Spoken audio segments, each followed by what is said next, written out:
نروح لاخبار الزمالك. الزمالك بيتصدر مشهد الدوري ولاول مره باداء امبارح الحقيقه قوي جدا. زي ما قلت لكم باتشيكو وجاريدو لم يقدموا اراء اعتمادهم، ولكن واضح ان هم جايين في الطريق. مجلس اداره نادي الزمالك امبارح بيحتفل بفوز نادي الزمالك بعشوه، مش عارف هي كانت عشوه ولا سندوتشات ولا ايه. نروح للمهندس هاني زاده عضو مجلس اداره نادي الزمالك ونعرف منه الموضوع بالتفصيل. باشمهندس مساء الخير. ازيك يا سيف، ازي صحتك؟ ازي حضرتك؟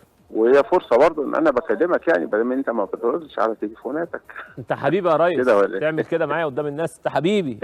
طيب، طب والنبي بس ما تنساش موضوع عمرو عينيا حاضر. والنبي ده احسن عشان خاطري يعني. عينيا حاضر.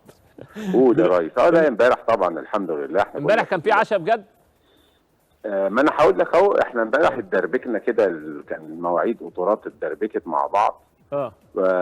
اول مره نروح فرادة وثنائيات يعني، لكن المستشار مرتضى موجود، المستشار احمد جلال ابراهيم، كابتن احمد سليمان، مصطفى عبد الخالق، هاني زاده. كان الحقيقه يعني معظم المجلس كان موجود. تمام هناك، وعلاء مالك. والحمد لله ربنا وفقنا بالماتش. فريق الرجاء نادي محترم جدا، قوي جدا الحقيقه انا نفسي يلعب بنفس المستوى بتاع الاهلي والزمالك مع كل الفرق الصغيره. لو كده هيبقى له شأن تاني. يعني بحيي الاستاذ سعد صندوق على هذا الفريق يعني. وراجل محترم الحقيقه حاج سعد. الحقيقه يعني فريق جميل. كان في عشاء بقى بعد الماتش ولا مفيش؟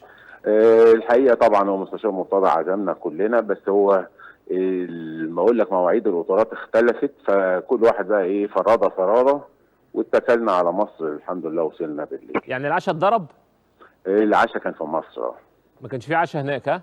لا ما لحقناش امبارح، لان انت عارف الظروف كمان المطر دي لخبطت الدنيا. باشمهندس يعني برضو اخد حضرتك شويه من الكوره. اخبار موضوع الاستاد ايه؟ يعني هل فعلا برضو انا هقول لك حاجه اذا سمحت لي، ان انا اقول لك حاجتين جداد. اتفضل. كتر خيرك يعني. اتفضل فندم. الاول طبعا انت كنت عارف ان كان في موضوع في ماتش الزمالك والاتحاد بتاع بعض من جمهور الالتراس. تمام. الحقيقه الداخليه المره دي كانت رد فعلها قوي. لان في حبه منهم حاولوا برضه اقتحام النادي من الشارع الجانبي اللي بيطل على سينما سفنكس، واتقبض على ناس. طول ما الكر والفر ده من عندهم شغال مفيش فايده. العند يورث الكفر زي ما انت عارف.